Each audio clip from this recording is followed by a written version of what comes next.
السلام علیکم dear students. آج سے ہم اردو نثر کی روایت پر بات کا آغاز کریں گے، اور آج ہمارا موضوع بھی اردو نثر کے اولین نمونے اور ان کے لکھنے والوں پر گفتگو ہے. اور اس میں ہم آغاز ظاہر کریں گے جنوبی ہند سے، کیونکہ اردو نظم کی روایت کی طرح ہی اردو نثر کے جو ہمیں اولین نمونے ملتے ہیں، تو ان کی روشنی میں یہ کہا جا سکتا ہے کہ اردو نثر کا آغاز بھی جنوبی ہند سے ہو رہا ہے. تو اردو کے جو اولین نثر نگار جن کا اکثر ذکر آپ لوگوں نے سنا بھی ہوگا، وہ گو کہ ان کے حوالے میں بعد میں کچھ ایسی تحقیق بھی سامنے آئی جس میں کچھ لوگوں نے یہ اعتراض اٹھایا کہ وہ غالباً پہلے نثر نگار نہیں ہیں. میری مراد خواجہ بندہ نواز گیسو دراز سے ہے، جن کا اصل نام سید محمد حسینی تھا، اور یہ 14ویں صدی عیسوی میں پیدا ہوئے. 15ویں صدی عیسوی میں بھی کچھ عرصہ یہ حیات رہے. تو خواجہ بندہ نواز گیسو دراز کو اردو کا پہلا نثر نگار کہا جاتا ہے. ان کی نثری تصنیف معراج العاشقین، جو ظاہر ہے ایک رسالہ ہے اور مذہبی موضوع پر یہ رسالہ ہے، 1968 میں ایک محقق ہیں ڈاکٹر حفیظ قتیل ان کا نام ہے، ان کی ایک کتاب شائع ہوئی معراج العاشقین کا مصنف، جس میں انہوں نے یہ کہا کہ یہ خواجہ بندہ نواز گیسو دراز جو ہیں، یہ معراج العاشقین ان کی تصنیف نہیں ہے، بلکہ یہ مخدوم شاہ حسینی کی نثری کاوش ہے، جو 11ویں صدی عیسوی کے اواخر یا 12ویں صدی عیسوی کے اوائل کے آدمی ہیں. اور معراج العاشقین کے حوالے سے انہوں نے یہ بھی کہا کہ یہ دراصل ایک کتاب تلاوت الوجود کا خلاصہ ہے. تو اس پر بعد میں بھی کچھ تحقیق ہوتی رہی اور بات چلتی رہی، لیکن اس کو جو ان کے دلائل ہیں ان کی روشنی میں اس بات کو کوئی بہت زیادہ اہمیت نہیں دی گئی. آج بھی جب بھی اردو کی اولین نثری کتاب کا نام آئے تو وہ تو معراج العاشقین ہی سمجھا جاتا ہے، اور اس کے جو مصنف ہیں وہ بھی خواجہ بندہ نواز گیسو دراز کو ہی مانا جاتا ہے.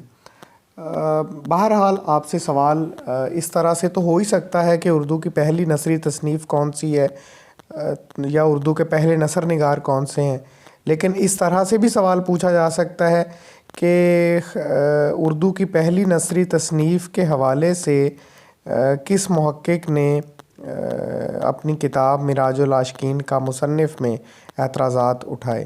تو ان کا نام آپ کو بہرحال پتہ ہونا چاہیے کہ ڈاکٹر حفیظ قتیل ہے.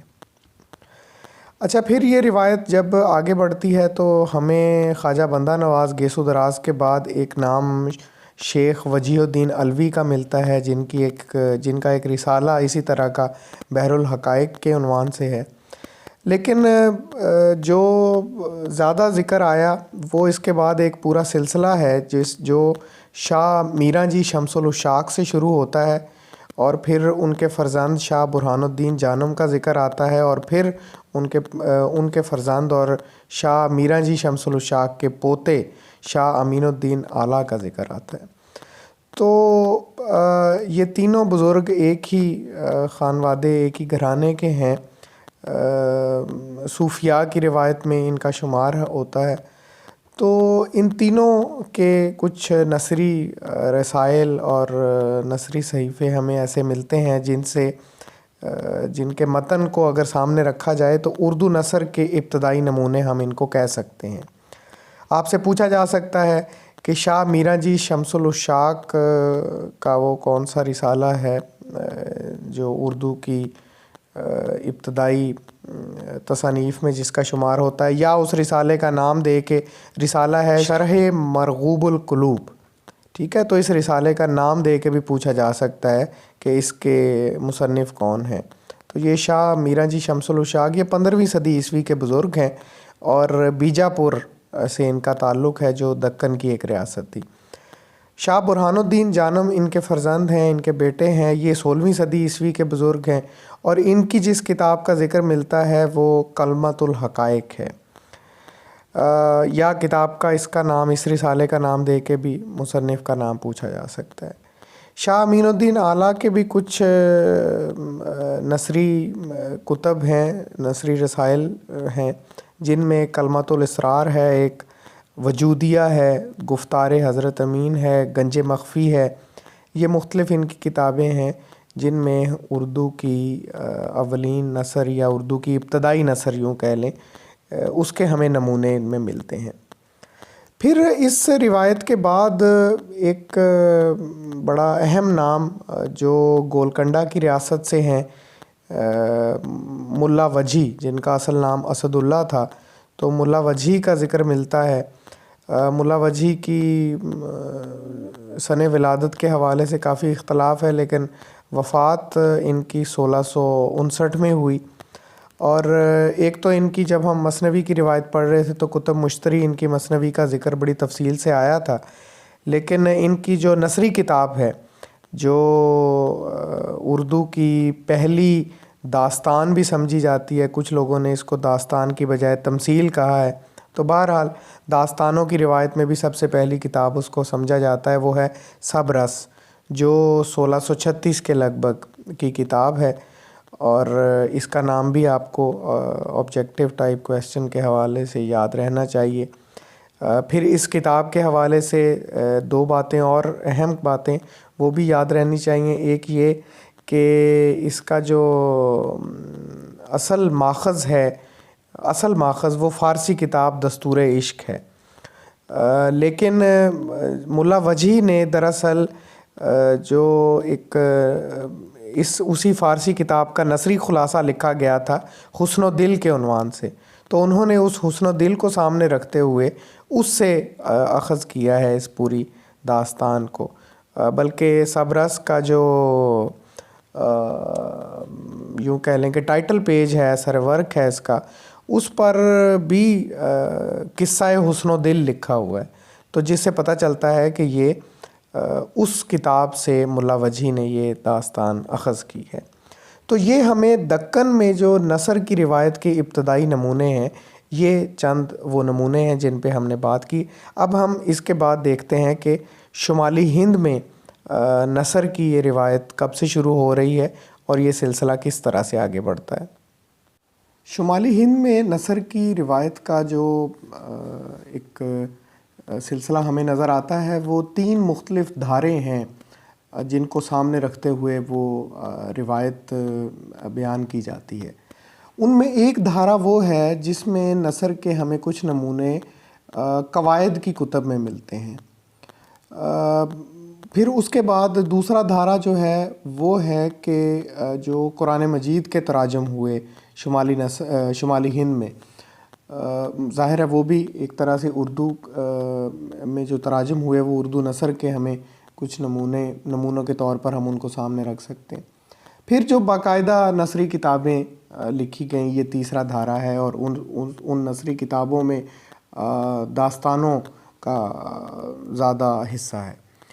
تو ان تینوں کو سامنے رکھتے ہوئے ہم دیکھتے ہیں، جہاں تک قواعد کی بات ہے تو اردو کی جو پہلی قواعد سمجھی جاتی ہے وہ گو کہ لکھی لاطینی زبان میں گئی تھی، لیکن ہے وہ اردو کی پہلی قواعد۔ آپ سے اس کے بارے میں سوال آبجیکٹیو پوچھا جا سکتا ہے پیپر میں بھی کہ اردو کی پہلی قواعد کون سی ہے، یا پہلے اردو کے قواعد نگار کون سے ہیں، تو وہ جان جوشوا کیٹلر، ان کی قواعد تھی جو 1715 میں لکھی گئی، اور اس قواعد میں ہمیں پہلی دفعہ رومن اردو میں کچھ لکھے ہوئے نثری بڑے چھوٹے چھوٹے کچھ جملے ایسے ملتے ہیں کہ جس سے اندازہ ہوتا ہے کہ اس دور میں شمالی ہند میں اردو نثر کس رنگ میں موجود تھی۔ اس کے بعد دوسری قواعد ہے اردو کی جو بینجمن شلزے ان کی ہے اور 1744 میں لکھی گئی. یہ بھی لاطینی زبان میں ہے, اس کا بعد میں انگریزی میں ترجمہ بھی ہوا, تو اس میں بھی ہمیں کچھ نثر کے نمونے ملتے ہیں کچھ جملوں کی صورت میں بڑے محدود سے. اس کے بعد اردو کی جو تیسری قواعد ہے وہ سمجھا جاتا ہے ہیڈلے کی قواعد کو, جو 1772 میں لکھی گئی. اس کے بعد گلکرسٹ کی رسالہ قواعد اردو, یہ بھی اردو کے اہم قواعد کی کتب میں اس کا شمار ہوتا ہے, اور اس کا جو خاکہ پہلے انہوں نے لکھا وہ 1790 میں لکھا. تو گویا یہ پوری جو 18ویں صدی عیسوی ہے, اس میں 1700 سے اگر ہم شروع کر لیں تو 1700 سے لے کے 1800 تک ہمیں یہ قواعد کی کچھ ایسی کتب ملتی ہیں جن میں اردو کے کچھ نثری نمونے شروع میں ملتے ہیں. تو آپ کو ان ابتدائی قواعد نگاروں کے نام یاد رہنے چاہیے. گو کہ اس کے بعد بھی قواعد کی کتابیں لکھی گئیں, جو مثلا 1806 میں امانت علی شیدا کی صرف اردو ایک رسالہ وہ ہے, جس کے بارے میں یہ ہے کہ یہ منظوم رسالہ تھا. اور 1807 میں پھر بڑی مشہور جو اردو قواعد کے حوالے سے کتاب انشاء اللہ خان انشا کی دریائے لطافت وہ آئی, لیکن دریائے لطافت فارسی میں تھی, گو کہ اردو زبان کے حوالے سے تھی لیکن تھی وہ فارسی میں. تو یہ کچھ قواعد کے حوالے سے باتیں ہو گئیں. اب دوسرا دھارا جو ہے جس کو ہم کہہ سکتے ہیں وہ بھی ظاہر ہے اردو نثر ہی ہے اور اردو نثر کا ہی نمونہ ہے, وہ قرآن مجید کے تراجم ہیں. قرآن مجید کا یہ عام طور پہ سوال میں نے دیکھا بھی ہے, کچھ امتحانات میں پوچھا بھی جاتا ہے, آبجیکٹیو سوال یہ والا, کہ قرآن مجید کا پہلا ترجمہ وہ کس نے کیا. تو یہ شاہ رفیع الدین ہیں, شاہ ولی اللہ کے صاحبزادے. قرآن مجید کا پہلا فارسی ترجمہ شاہ ولی اللہ نے کیا, اور ان کے صاحبزادے جو ہیں شاہ رفیع الدین, انہوں نے قرآن پاک کا پہلا اردو ترجمہ کیا. اور یہ 1780 سے 85 کے درمیان کسی سن میں یہ کیا گیا ترجمہ. پھر شاہ ولی اللہ کے دوسرے صاحبزادے مولانا عبد القادر ہیں, انہوں نے بھی قرآن مجید کا ترجمہ کیا اردو میں, لیکن ان کی جو اردو ہے وہ نسبتاً زیادہ اس کا جھکاؤ مقامی الفاظ کی طرف ہے, جس میں ٹھیٹھ ہندی کے الفاظ زیادہ ہیں. اور ان کا وہ ترجمہ موضع القرآن کے عنوان سے موجود ہے, اور 1790 میں وہ ترجمہ کیا گیا. تو یہ پہلے جو دو تراجم ہمیں ملتے ہیں قرآن پاک کے وہ یہ ہیں. ان کے بعد پھر جو ایک طرح سے اردو نثر کا باقاعدہ ایک دھارا ہمیں نظر آتا ہے, جس میں نثر کی کچھ داستانیں بھی ہیں اور باقاعدہ کتب ہمیں ملتی ہیں. ان میں ایک ہے کہ شمالی ہند میں فضل علی فضلی کی کربل کتھا, یہ وہ پہلی کتاب ہے جس سے باقاعدہ نثر کی روایت شمالی ہند میں شروع ہو رہی ہے.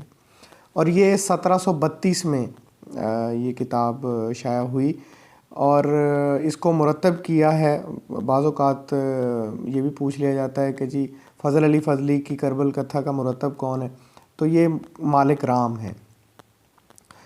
اور کربل کتھا کو دے مجلس بھی کہا جاتا ہے. پھر اسی روایت میں فضل علی فضلی کے بعد مرزا رفیع سودا کا ذکر ملتا ہے کہ انہوں نے اپنے مرثیوں کا ایک مجموعہ تھا جس کا ایک دیباچہ لکھا نثر میں. تو گو کہ اس نثر پر فارسی بہت زیادہ حاوی ہے, لیکن بہرحال فارسی کا رنگ اس پر حاوی ہے. مجموعہ مراثی جو ہے مرزا رفیع سودا کا, اس کا دیباچہ یہ بھی ہمیں نثر کے نمونے کے طور پر ملتا ہے. پھر اس کے بعد ایک ہمیں داستان ملتی ہے, اس کو بھی تمثیل بھی کہا جاتا ہے, لیکن بہرحال داستان کی روایت میں اس کا ذکر زیادہ آتا ہے. قصہ مہر افروز و دلبر, اس کا مصنف ہے عیسوی خان بہادر. تو یہ اس نثر کی روایت کی یا شمالی ہند میں آپ کہہ سکتے ہیں کہ پہلی جو آپ کو ایک اہم داستان ملتی ہے وہ یہ ہے. اس کے مصنف کا نام یاد رہنا چاہیے.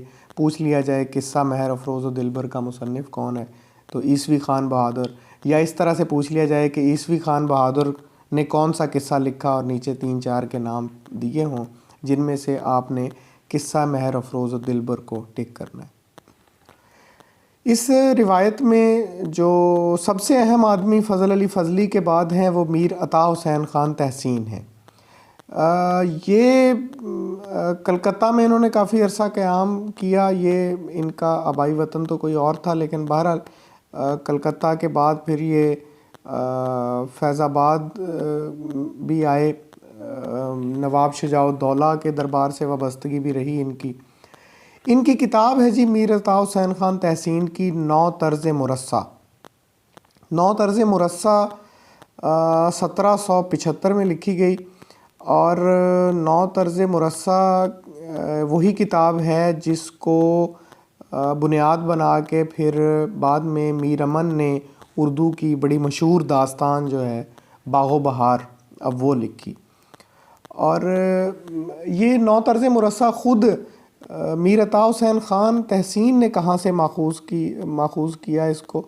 یہ فارسی داستان تھی، ایک قصہ چہار درویش، تو اس کو سامنے رکھ کے انہوں نے یہ قصہ 9 طرز مرصع کی صورت میں اپنی دانست میں انہوں نے اردو میں لکھا. لیکن وہ ایسی اردو ہے اگر 9 طرز مرصع کو آپ پڑھیں تو جس پر فارسی بہت زیادہ غالب ہے، بہت زیادہ فارسی کے اثرات ہیں اس میں. اسی لیے پھر بعد میں ڈاکٹر جان گلکرسٹ نے فورٹ ولیم کالج میں میر امن سے کہا کہ بھئی آپ اسی قصہ کو آسان اردو میں یا آسان ہندوستانی میں آپ اس کو کہیں. اچھا، پھر سوال آپ سے پوچھا جا سکتا ہے کہ میر عطا حسین خان تحسین نے فارسی داستان قصہ چہار درویش کا اردو میں ترجمہ 9 طرز مرصع کس کی فرمائش پر کیا؟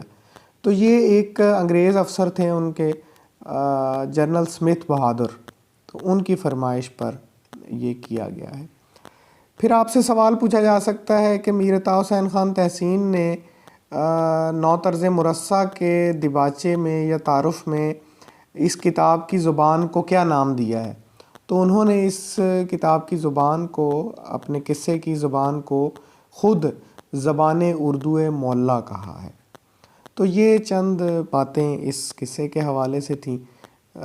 تو یہ ہے جی شمالی ہند میں نثر کی وہ ابتدائی روایت جس کے بعد پھر ہمیں جو یہ روایت آگے بڑھتی نظر آتی ہے اس میں ایک بڑا پڑاؤ فورٹ ولیم کالج ہے کہ فورٹ ولیم کالج کا قیام عمل میں آیا. 20 سال تک 20 سال کے لگ بھگ وہ کالج قائم رہا، اور 20 سال میں پورے ہندوستان سے مختلف اردو کے ماہر یا ہندی کے ماہر اور جو برج بھاشا کا سے کچھ تراجم کر سکیں وہ، اور فارسی کے ماہر اور عربی کے، تو ان تمام منشیوں کو وہاں پر پڑھے لکھے لوگوں کو اکٹھا کیا گیا اور باقاعدہ تنخواہ پر ان کو رکھا گیا، اور ان سے پھر وہ نثری کتابیں لکھوائی گئیں. اس پہ ہم انشاءاللہ تفصیل سے اگلے لیکچر میں بات کریں گے جو فورٹ ولیم کالج کی روایت ہے. تو پھر داستان کی صورت میں نثر کی یہ روایت آگے بڑھتی ہے. تو یہ آج ہم نے اردو کی جو اردو نثر کی ابتدائی چند کتابیں ہیں اور جن کے حوالے سے کوئی بھی سوال پوچھا جا سکتا ہے اس کو ہم نے آبجیکٹیو انداز میں دیکھنے کی کوشش کی ہے. اس کے بعد ہم اب اسی جو ہم نے جس موضوع پہ آج بات کی ہے اس سے متعلق کچھ اہم کتب وہ بھی آپ کے سامنے رکھتے ہیں. ان کتابوں میں سے کچھ کتابوں کا نام دے کے مصنف پوچھا جا سکتا ہے آپ کو، یا کسی بھی نثری کتاب کا جو مرتب ہے وہ پوچھا جا سکتا ہے. جیسے مثلا معراج العاشقین جو خواجہ بندہ نواز گیسو دراز ہیں، تو اس کو ترتیب کس نے دیا ہے؟ اس کے مرتب گوپی چند نارنگ ہیں. پھر معراج العاشقین ما دکنی کلام، اس کے مرتب خلیق انجم ہے. پھر جو ملا وجہی کی سبرس ہے یہ اچھا یہ کئی لوگوں نے مرتب کی یہ کتاب. سب سے زیادہ جو مشہور ہے یا سب سے زیادہ جو لوگوں کی دسترس میں ہے، دستیاب ہے ان کو، وہ مولوی عبدالحق کی مرتبہ ہے۔ مولوی عبدالحق کے علاوہ اور کئی لوگ ہیں جنہوں نے صبرس مثلا ممتاز منگلوری بھی ان میں ایک آدمی ہیں، انہوں نے بھی صبرس مرتب کی ہے۔ اسی طرح غالباً ڈاکٹر سلیم اختر نے بھی کی ہے۔ پھر شمیم انہونوی ایک آدمی ہیں، انہوں نے بھی صبرس مرتب کی ہے۔ تو آپ اس کے جو مختلف مرتبین ہیں، جتنے زیادہ آپ کے ذہن میں رہ سکیں اتنا بہتر ہے۔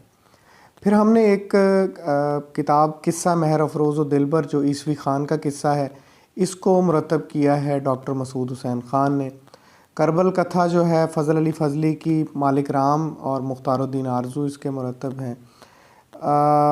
نو طرز مرصع عطا حسین خان تحسین کی، یہ بھی دو لوگوں نے ترتیب دی، ایک ڈاکٹر نور الحسن ہاشمی کی ہے اور دوسری پروفیسر ارتضیٰ کریم نے نسبتاً اس کا ایک جدید ایڈیشن جو ترتیب دیا۔ پھر آپ سے پوچھا جا سکتا ہے ایک اور کتاب ہے شرح مراج العاشقین تشریح و تنقید، یہ ثریا پروین کی کتاب ہے، ایک بہت اہم کتاب جب اردو زبان کی جو ابتدائی نمونے ان کو ذہن میں رکھتے ہوئے زبان کا ارتقاء کا جائزہ لیا جاتا ہے، تو اس میں ایک کتاب ہے کربل کتھا کا لسانی مطالعہ، اس کا بھی حوالہ کئی جگہوں پہ آتا ہے۔ تو یہ خلیق اور نارنگ دو لوگوں کی مرتب کرتا یہ کتاب ہے۔ پھر ایک اور اہم کتاب اردو نثر کا آغاز اور ارتقاء 19ویں صدی کے اوائل تک، ڈاکٹر رفیہ سلطانہ کی کتاب ہے۔ پھر ایک بڑی اہم کتاب اردو نثر کا ارتقاء 1800 سے 1857 تک، ڈاکٹر عابدہ بیگم کی ہے۔ ادبی نثر کا ارتقاء ڈاکٹر شہناز انجم کی ہے۔ اردو نثر کا ارتقاء آغاز سے 1857 تک، ڈاکٹر شگفتہ زکریا کی کتاب ہے۔ اردو نثر کا تنقیدی مطالعہ ڈاکٹر سنبل نگار کی کتاب ہے۔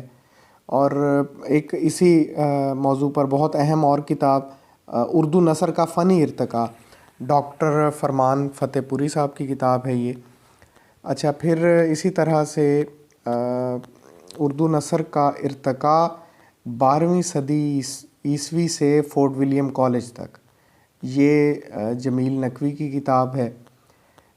اردو میں نثر کا ارتقاء 19ویں صدی تک، یہ محمود الحسن کی کتاب ہے۔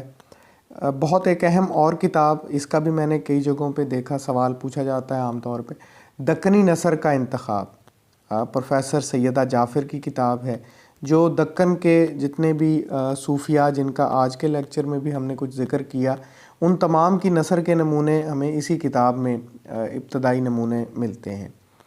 پھر دکن میں اردو، اس میں بھی کچھ نمونے ہمیں ملتے ہیں نثر کے بھی، تو یہ نصیر الدین ہاشمی کی کتاب ہے۔ تو یہ 20 کتب کی ایک فہرست ہم نے یہاں پہ آپ کے سامنے رکھی ہے۔ اس سے زیادہ کتابیں آپ کو یاد ہونی چاہیے، ہم نے کوشش کی کہ صرف چند جو اہم کتابیں ہیں وہ انتخاب کر کے آپ کے سامنے رکھا جائے، تو ان کے مصنفین کے نام اور کتابوں کے نام آپ کو یاد ہونے چاہیے۔ بعض کتابوں کے نام ایک دوسرے سے ملتے جلتے ہیں، تو ان میں کنفیوژن جو ہے وہ نہیں آپ کے اندر آنی چاہیے۔ تو کوئی بھی عام طور پہ آپ کو پتہ ہے کہ کتابوں کے بارے میں بھی کافی سارا سوالات پوچھے جاتے ہیں اس قسم کے پیپر میں، کتاب کا نام دے کے مصنف کا نام آپ نے لکھنا ہو، تو وہ بہرحال آپ کو یاد ہونے چاہیے یہ مصنفین کے نام۔ تو یہ ہمارا اردو نثر کی ابتدائی نمونوں یا اردو نثر کی ابتدائی جو روایت ہے اس کے حوالے سے ہمارا آج کا لیکچر تھا۔